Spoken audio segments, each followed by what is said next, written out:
Okay 6 number 4x square plus 8x minus 18 equal to 0 সমীকরণের মূলদ্বয়, হ্যাঁ বহুপদী কিন্তু বাস্তব সমান, বাস্তব অসমান, বাস্তব অমূলদ, এই তিনটি সঠিক কিনা কিংবা কোনটি সঠিক কোনটি বেঠিক আমাদের বের করতে হবে। ওকে, আর উত্তরগুলো দেওয়া আছে এভাবে, নিচে কোন উত্তরটি সঠিক এভাবে দেওয়া আছে 1 2 2 3 1 3 1 2 3। আচ্ছা, তাহলে এক এক করে আমরা যাচাই করি যে কি হয়। সমীকরণের মূলদ্বয় বাস্তব সমান মানে মূলের প্রকৃতি, এই তিনটাই কিন্তু মূলের প্রকৃতি বিষয়ক। মূলের প্রকৃতি বের করে কিভাবে? নিশ্চয়কের মাধ্যমে। তাহলে আমাদের নিশ্চয়ক আগে বের করতে হবে। নিশ্চয়ক বের করতে চাইলে B square minus 4ac B square বলতে এক্স এর সহগের স্কয়ার, তার মানে কি 64 মাইনাস 4ac, এ কত? এ হলো এক্স স্কয়ারের সহগ এ, এই যে 4a। সি কত? সি হলো ধ্রুবক পদ, কত? 18, মোটেও না মাইনাস 18। এইগুলা কিন্তু ভুল হবে, মনে রেখো। হ্যাঁ, তাহলে এখানে হবে 64 আর এই মাইনাস এর যে প্লাস, এই 18 কে 16 দ্বারা গুণন। তুমি ক্যালকুলেটর থেকে খুব সহজে করে নিবে, 18 কে 16 দ্বারা গুণ করবে খুব সহজে, এই যে 18 গুণন 16 খুব সহজে করবে 288। তো এই যে 288 এলো, 288 সাথে কত গুণ? যোগ 64, তাহলে 352। তো এটা এখানে গুণন করবে 288 আর যোগ করলে হবে 352। বাস, 352 কিন্তু বর্গ সংখ্যা নয়। প্রথম কথা হলো নিশ্চয়ক বের হয়েছে পূর্ণ সংখ্যা। নিশ্চয়ক যদি শূন্য হয় তাহলে মূলদ্বয় সমান হয়, বাস্তব সমান। তো শূন্য তো হয় নাই, কাজে বাস্তব সমান হতে পারে না, 1 নম্বর কাটা, তার মানে 1 নম্বরটা সঠিক না। এখন কথা হলো শূন্য হয় নাই, বাস্তব সমান হবে না। এখন শূন্য না হলে যে মান আসছে সেইটা যদি ধনাত্মক পূর্ণ সংখ্যা হয়, ধনাত্মক পূর্ণ সংখ্যা কিন্তু বর্গ সংখ্যা না, তাহলে মূলদ্বয় বাস্তব, অসমান এবং অমূলদ। পূর্ণ বর্গ সংখ্যা না হলে অমূলদ, আর যদি পূর্ণ বর্গ সংখ্যা হয় তাহলে মূলদ। তাহলে বাস্তব ও অসমান তো বটেই, তার মানে 2 নাম্বারটা তো অবশ্যই। আর মূলদ না অমূলদ তা ডিপেন্ড করবে সংখ্যাটা পূর্ণবর্গ সংখ্যা কি না। তুমি ক্যালকুলেটরে এর রুট করো, রুট করে যদি দেখো যে দশমিক ভগ্নাংশ আসছে, তার মানে এটা বর্গ সংখ্যা না, আর বর্গ সংখ্যা না হলে অমূলদ। আর যদি বর্গ সংখ্যা হয় তাহলে মূলদ। তাহলে এখানে যেহেতু এটা বর্গ সংখ্যা নয়, তাহলে এটা অমূলদ, বাস্তব ও অমূলদ। সুতরাং 3 নম্বরটাও সঠিক। তাহলে 2 আর 3 এক্ষেত্রে সঠিক উত্তর। 6 নম্বর গেল। এবার আমরা একটা অভিন্ন তথ্যভিত্তিক প্রশ্ন নিব। দেখো একটা মান দেওয়া আছে P equal to x square minus 3x minus 36। 7 নম্বর প্রশ্নটা করেছে কি পি ইকুয়ালস টু 0 হলে সমীকরণটির নিশ্চয়ক কত? পি ইকুয়ালস টু 0 মানে x square minus 3x minus 36 equal to 0। তাহলে এইটা পি ইকুয়াল টু 0 হলে এক্স স্কোয়ার মাইনাস 3x, এই যে x square minus 3x minus 36 equals to 0, মানে এই যে বাম পাশে 0 আমি ডান পাশে 0 লিখেছি, এই আর কি। এখন এই সমীকরণের নিশ্চয়ক কত তোমাকে যদি বলা হয়, B square minus 4ac, B square মানে এক্স এর সহগের স্কয়ার, এই যে এক্স এর সহগের স্কয়ার, তুমি কিন্তু মনে মনেই করতে পারবে। মাইনাস 4 এ কত? এক্স স্কয়ারের সহগ কত আছে? 1। সি কত? Minus 36, right? কাজেই এটা হবে কত? 9, আর এই মাইনাস প্লাস এই 36 কে 4 দ্বারা প্রয়োজনে ক্যালকুলেটরে করবে, এই যে 4 6 24, 3 4 12 আর দিয়ে 16, তাহলে 164 সাথে 9 যোগ করতে হবে। যোগ করে দেখো কোনটা মিলে। ওকে, তো আমরা 7 নম্বর করলাম। 8 নম্বরে কি বলা হয়েছে? 8 নম্বরে বলা হয়েছে root P minus 2 equal to 0 হলে সমীকরণটির সমাধান। তাহলে কি বলেছে? Root P minus 2 equals to 0, এইটা বলেছে। তাহলে আমরা বলতে পারি রুট পি ইকুয়ালস টু 2, তাহলে বলতে পারি পি ইকুয়াল টু 4। এবার আমরা বলতে পারি এইটুকু ইকুয়াল টু 4, তার মানে আমরা বলতে পারি x square minus 3x minus 36 equals to 4, ওই যে পি এর মান 4। এবার মাইনাস 4 এ পাশে আনলে, সরি প্লাস 4 এ পাশে আনলে মাইনাস 4, তাহলে সমীকরণটা হবে x square minus 3x minus 40 equals to 0। এবার দেখো আমাদের বলছে সমাধান, তার মানে এক্স এর মান, এটা তো মিডল টার্ম যায়, বোঝাই যাচ্ছে 40, 5 আসতে 40, 8 থেকে 5 গেলে 3 থাকবে, তাহলে x square minus 8x plus 5x হবে, তাই না? হ্যাঁ, মাইনাস 40 ইকুয়ালস টু 0। তাহলে এখানে x নিলাম, x মাইনাস 8, আর এখানে 5 নিলাম, 5 নিলে x মাইনাস 8। তো তোমরা সহজেই বুঝতে পারছো দুইটা উৎপাদক আসছে, x মাইনাস 8 একটা, আরেকটা আসছে কত, x প্লাস 5। তো x মাইনাস 8 ইকুয়ালস টু 0 লিখলে x এর মান আসবে 8, x এর মান আসবে 8, আর যদি x প্লাস 5 ইকুয়ালস টু 0 লেখো তাহলে x এর মান আসবে মাইনাস 5। তার মানে 8 মাইনাস 5। দেখি আমাদের অপশনগুলো, হ্যাঁ এই যে 8 মাইনাস 5 ক নম্বরেই আছে, ক নম্বরটাই সঠিক উত্তর। আশা করি তোমরা বুঝতে পেরেছো।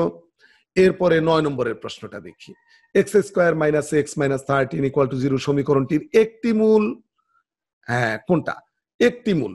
তো আমরা তাহলে মূলদ্বয় বের করি, সরাসরি মূলদ্বয় x equals to minus b, এই যে সূত্রের মাইনাস, বি বলতে এক্স এর সহগ, তারপরে plus minus root over B square, তার মানে মাইনাস 1 এর স্কোয়ার, তারপরে মাইনাস 4 এ হলো এক্স স্কোয়ারের সহগ, ইন্টু সি, সি হলো মাইনাস 13, রাইট, আর নিচে 2 ইন্টু এক্স স্কোয়ারের সহগ 1। তাহলে দেখি কত আসে। এই যে দেখো মাইনাসে মাইনাসে plus 1, plus minus root over, এখানে কি হয় আসে 1, আর এখানে 4 তেরং কিন্তু 52 এবং প্লাস প্লাস 52, আর নিচে 2, 2 আর 1 গুণন হয়ে 2। এখন তাহলে এটা কি আসলো ফাইনালি, নিচে 2 উপরে 1 প্লাস মাইনাস রুট ওভার 53। এবার তুমি অপশন খোঁজো। এই যে প্লাস একটি মূল বলছে, এখানে তো দুটি মূল, তুমি দেখবা যে এর একটা কোথায় আছে, যে 1 প্লাস রুট ওভার 53/2, এই যে 1 প্লাস রুট ওভার 53/2 ক নম্বরেই কিন্তু আমরা একটা মূল পাচ্ছি। আরেকটা হতে পারে 1 minus root over 53, 1 minus root over 53 নেই, 1 প্লাস 1 মাইনাস রুট ওভার 53 নেই, এখানে মাইনাস 1 আছে, এটা মাইনাস 1। হ্যাঁ, প্রথমে প্লাস 1 দিয়ে দুটি অপশন ক এবং খ, এই যে প্লাস 1, তাহলে প্রথম প্লাস 1, এখন প্লাস অথবা মাইনাস দিয়ে রুট ওভার 53, এখানে রুট ওভার 53, এখানে রুট ওভার মাইনাস 51, এটা তো হতেই পারে না, ক নাম্বার সঠিক উত্তর। এরকম কিন্তু বিষয়টা। 10 নম্বরের প্রশ্নটা দেখি আমরা। X square plus 7x plus 8 equals to 0 সমীকরণটির নিশ্চায়ক 17, এটা একটা বহুপদী, নিশ্চায়ক 17 কিনে আমরা যাচ করব। মূলগুলো বাস্তব এবং মূলদ, মূলদ হতে গেলে তো নিশ্চায়ক পূর্ণ বর্গ সংখ্যা হতে হবে আমরা জানি, কাজে আমরা দেখবো নিশ্চয়ক পূর্ণ বর্গ সংখ্যা হয় কিনা। নিশ্চয়ক যদি 17 হয় তাহলে তো পূর্ণ বর্গ সংখ্যা নয়, যদি নিশ্চয়ক 17 হয় তাহলে 2 নাম্বার সঠিক না, ঠিক আছে, এমনি বুঝে ফেলবো, 2 নাম্বার আর বেশি চিন্তা করতে হবে না। আর মূলগুলো বাস্তব ও অসমান, হ্যাঁ যদি নিশ্চয়ক 0 না হয় তাহলে তো বাস্তব ও অসমান হবেই। তো নিশ্চয়ক যদি 17 হয় তার মানে 0 নয়, তাহলে বাস্তব ও অসমান হবে। দেখি নিশ্চয়ক 17 কিনা, দেখি। তো বি স্কোয়ার, বি স্কোয়ার মানে এক্স এর সহগের স্কোয়ার 49, মাইনাস 4 এ কত, এক্স স্কোয়ারের সহগ 1, আর সি কত 8, বাস। তাহলে 49 থেকে বিয়োগ হবে 4 আসতে 32, 49 থেকে 32 বিয়োগ হলে 17ই থাকে, তাহলে 1 নম্বরটা সঠিক।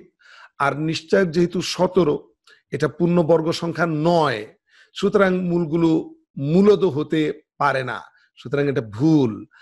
আর নিশ্চয়ক ধনাত্মক সংখ্যা আসলেই বাস্তব অসমান হয়, সুতরাং এটা সঠিক।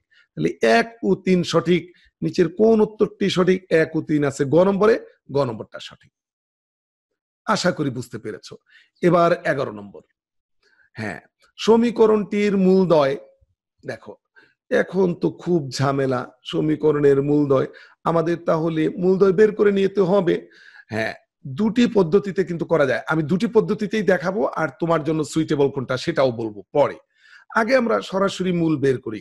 এক্স ইকুয়ালস টু, এই যে সূত্রের মাইনাস, আর বি হচ্ছে এক্স এর সহগ -5, তাহলে এখানে -5, এই যে বি এর জায়গায়, plus minus root over B square, B square বলতে -5 তার মধ্যে স্কোয়ার, -4 এ বলতে এক্স স্কোয়ারের সহগ কত 2, এক্স স্কোয়ারের সহগ হচ্ছে 2, ইন্টু সি, সি বলতে কি ধ্রুবক পদ, ধ্রুবক পদ কত -3, এটা কিন্তু শুধু 3 নিলে হবে না, -3, হ্যাঁ, আর নিচে 2 ইন্টু এ হচ্ছে এক্স স্কোয়ারের সহগ কত সেটা 2।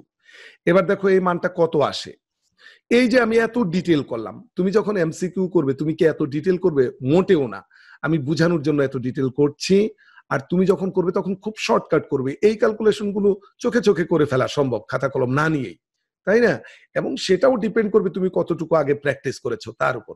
দেখো মাইনাসে মাইনাসে এটা +5, তারপরে প্লাস মাইনাস রুট ওভার, এখানে কিন্তু 25, আর এই মাইনাস আর এই মাইনাসের গুণন হয়ে প্লাস, এখানে 4 দুগুণে 8, 3 আসছে 24, আর নিচে কিন্তু 4। তাহলে দেখো এখন একটু শর্ট করি, 5 প্লাস মাইনাস এখানে 24 আর 25 49, 49 বর্গমূল 7/4। এবার তুমি কি করবে দেখো, প্রথমে প্লাস মনে মনে চিন্তা করো, তাহলে 7 পাশে 12/4, 12/4 একটা। আবার পরেরটা মাইনাস চিন্তা করো, 5 - 7/4, 5 - 7 মানে -2/4। তাহলে দেখো এই 4 দিয়ে এই 12 কে কাটো 3, তাহলে এটা 3, আর এই 2 দিয়ে এই 4 কে কাটো 2, তার এটা হাফ, 3 - হাফ, দুইটা মান 3 - হাফ, এটাই হচ্ছে সমাধান। তাহলে +3 - হাফ, খ নম্বরে কিন্তু সেটা আমরা দেখতে পাচ্ছি, +3 - হাফ। এটা একটা পদ্ধতি। আরেকটা পদ্ধতি হতে পারে, সেটা কি, আগে তুমি এই ক নম্বরের এই বিন্দু দ্বারা তুমি এটা সিদ্ধ করো, সমীকরণটা সিদ্ধ করো। তার মানে এক্স এর পরিবর্তে 3 বসাও, এক্স এর পরিবর্তে 3 বসায় যদি শূন্য হয়, তারপরে তুমি হাফ বসাবা আবার এক্স এর পরিবর্তে, দেখবা শূন্য হয় কিনা। যদি দেখা গেল যে এক্স এর মান 3 বসিয়ে শূন্য হলো, আসলে শূন্য হবে কারণ এক্স এর মান 3 বসিয়ে শূন্য হলো, কিন্তু দেখবা হাফ বসিয়ে শূন্য হয় না, তাহলে ক সঠিক না। এবার তুমি খতে আসো, 3 বসিয়ে যে শূন্য হয় সেটা তো আমরা জানি, কাজে এটার যাচাই করার দরকার নেই। এবার -হাফ বসিয়ে দেখবো যে শূন্য হয়ে গেছে, তার মানে এটা সঠিক উত্তর। ওকে, এটা হলো দ্বিতীয় পদ্ধতি।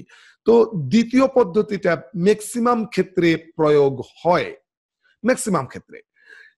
যত জটিল এরকম সমীকরণ দিক না কেন, এরপরে আরো আসবে, দেখবা 5.2 এর যে অঙ্কগুলো আছে, অনেক বড় অঙ্ক, শুদ্ধি পরীক্ষা করতে হয়, সেগুলি দিয়ে বলবে সমীকরণটির সমাধান করো। এই এমসিকিউতে এত অস্বাভাবিক একটা প্রশ্ন মনে হয়, তো কঠিন মান। তবে হ্যাঁ, তুমি যদি এই টেকনিক ফলো করো, এই যে দ্বিতীয় যে টেকনিকটা দিলাম, মানে ওই সমাধানের যে মান দেওয়া আছে ওগুলি দ্বারা সিদ্ধ করা, সিদ্ধ করে যদি তুমি করো, দেখবা খুব সহজেই তুমি পেয়ে যাবা। আর এক্ষেত্রে সঠিক উত্তরটা সাধারণত ক অথবা খতেই থাকে, তবে ক ও খতে না থাকলে অবশ্যই গ দিয়েও যাচাই করতে হবে। যদি ক খ গ তিনটাতেই না থাকে, গ দিয়েও যাচাই করতে হবে। আর ক খ গ তিনটাতে না থাকলে তো ঘ অবশ্যই সঠিক উত্তর, সেটা তো আমরা এমনিতেও বুঝি। আশা করি এই টেকনিকটাও তোমরা বুঝতে পেরেছো, অর্থাৎ সরাসরি সমীকরণটির সমাধান দ্বিঘাত সমীকরণের সূত্র দিয়ে করে আমরা করতে পারি, আবার এদিকে এই সমাধান দিয়ে সিদ্ধ করেও আমরা করতে পারি। সিদ্ধ করে করার বিষয়টাই বুদ্ধিমানের কাজ, অধিকাংশ ক্ষেত্রে খুব দ্রুত করা যায় যদি আমরা সিদ্ধ করে করি। ওকে, তো পরবর্তী প্রশ্নটা আমরা যাই। পরবর্তী প্রশ্নটা কি দেখি, -5x - 3 + 2x², সেই আগের সমীকরণ। এই সমীকরণটির মূলদয়ের সমষ্টি কত? বাহ, এর আগে কিন্তু আমরা এমন একটি করে আসছি, এবং সেটা আদর্শরূপ দ্বিঘাত সমীকরণ ছিল। আর এখন আদর্শরূপ দ্বিঘাত সমীকরণ না দিয়ে একটা উল্টা পাল্টা দ্বিঘাত সমীকরণ দিয়ে দিয়ে বলছে মূলদয়ের সমষ্টি কত। আমরা কিন্তু শিখে আসছি মূলদয়ের সমষ্টি কিভাবে বের করতে হয়। একটা মাইনাস দিব, তারপরে এক্স এর সহগ কত, এক্স এর সহগ কত আছে -5, এই যে -5, তারপরে এক্স স্কোয়ারের সহগ কত 2, এই যে 2, তারপরে তাহলে কি হবে মাইনাসে মাইনাসে +5/2। বাস, এই যে দেখো কত দ্রুত, তোমার যদি টেকনিক জানা থাকে কত দ্রুত সঠিক উত্তরটা চলে আসে। 12 নম্বরের সঠিক উত্তর কিন্তু আমরা পেয়ে গেছি। 13 নম্বরে কি বলছে, মূলদয়ের গুণফল। মূলদয়ের গুণফল কত? মূলদয়ের গুণফল তো আমরা জানি, ধ্রুবক পদকে, এই যে ধ্রুবক পদ -3, ধ্রুবক পদকে এক্স স্কোয়ারের সহগ দ্বারা ভাগ করতে হয়, তার মানে -3/2। তাহলে আমাদের 12 নম্বরের উত্তর হবে 5/2। 5/2 আছে কোথায়? ক নম্বরে। আর 13 নম্বরের উত্তর হবে -3/2, -3/2 আছে ঘ নম্বরে। বাস, দেখো কত সহজে আনসার করা যায় যদি শর্ট টেকনিক গুলো জানা থাকে। ওকে, এবার 14 নম্বর। 14 নম্বরের প্রশ্নটা কি বলেছে দেখি, এই সমীকরণটির একটি মূল বলা আছে, তাহলে অপর মূলটি কত? শর্ট টেকনিক হলো, এখানে 1 - √5 আছে, এটা +√5 করে দাও, তাহলেই হবে। ক নম্বরই সঠিক উত্তর। হ্যাঁ, যখন এরকম মূল থাকবে, এই যে মাঝখানের এই চিহ্নটা জাস্ট চেঞ্জ করে দিবে, এখানে প্লাস থাকলে মাইনাস দিবে, মাইনাস থাকলে প্লাস দিবে, বাস। এটা এত দ্রুত আনসার করতে পারবে, 1 সেকেন্ডের মধ্যে আনসার করতে পারবে। 15 নম্বর, 8x + 2 - 5x² = 0 সমীকরণের নিশ্চায়ক 104 কিনা দেখব। মূলগুলো অসমান, অমূলদ। হ্যাঁ, যদি নিশ্চয়ক 104 হয়, মূলগুলা অসমান হবে, আর 104 পূর্ণবর্গ সংখ্যা নয়, অমূলদও হবে। তাহলে নিশ্চয়ক যদি 104 হয় তাহলে 1 এবং 2 দুইটাই সঠিক। আর লেখচিত্র এক্স অক্ষকে ছেদ করবে কিনা সেটা একটা গুরুত্বপূর্ণ প্রশ্ন। এই প্রশ্নটা দেখো নেওয়া হয়েছে 5.1 এবং 5.7 থেকে। তার মানে এই 3 নম্বরের কনসেপ্টটা 5.7 এ, আর এই 1-2 এর কনসেপ্টটা কিন্তু 5.1 এ। তো আমরা আগে নিশ্চয়ক বের করে 1 আর 2 আগে যাচাই করে নিই। নিশ্চয়ক বের করি, নিশ্চয়ক বের করতে চাইলে B square minus 4ac, B square মানে এক্স এর সহগের স্কোয়ার 64 মাইনাস 4ac, এ হলো -5, ওই যে এক্স স্কোয়ারের সহগ, আর সি কত +2। তাহলে দেখো 64, এই মাইনাসে প্লাস, এই 4 5 20, 20 2 40, তাহলে 104। দেখো 104। তাহলে নিশ্চয়ক যেহেতু 104 এটা সঠিক, আর নিশ্চয়ক যেহেতু পূর্ণবর্গ নয় কাজেই অমূলদ অসমান, মূলগুলো 2 নম্বর সঠিক। আর 3 নম্বরটা আমরা এখনো জানি না, 2 নম্বরটা সঠিক, 3 নম্বর আমরা এখনো জানি না। লেখচিত্র এক্স অক্ষকে ছেদ করবে। লক্ষ্য করো 8x + 2 - 5x² = 0। এই সমীকরণটা সমাধান করলে এক্স এর দুটি মান পাবে, এক্স এর দুটি মান পাবে অবশ্যই, যাই পাও না কেন এক্স এর দুটি মান পাবে, ওয়াই এর কোনো মান পাবে না, কেননা ওয়াই এর জায়গায় আছে কত 0। তাহলে ওয়াই 0 হয় কখন? যখন এক্স অক্ষকে কোনো রেখা ছেদ করে, সেটা বক্ররেখা। এখানে যেহেতু এক্স এর স্কোয়ার আছে বক্ররেখা, তাহলে যেহেতু এখানে ওয়াই এর কোনো মান আসছে না, তার মানে ওয়াই এর মান 0, সুতরাং এক্স অক্ষকে অবশ্যই ছেদ করবে। এক্স অক্ষের উপর যে কোনো বিন্দুর ভুজ থাকে, তার মানে এক্স এর মান থাকে, এখান থেকে এক্স এর মান পাবো, ওয়াই এর মান পাবো না, সুতরাং লেখচিত্র এক্স অক্ষকে ছেদ করবে, এটা সঠিক। তাহলে আমরা দেখলাম এই প্রশ্নটার 1 2 3 তিনটি সঠিক উত্তর। তাহলে নিচের কোন উত্তরটি সঠিক? যেখানে 3টি আছে, 1 2 3 ঘ নম্বর সঠিক উত্তর।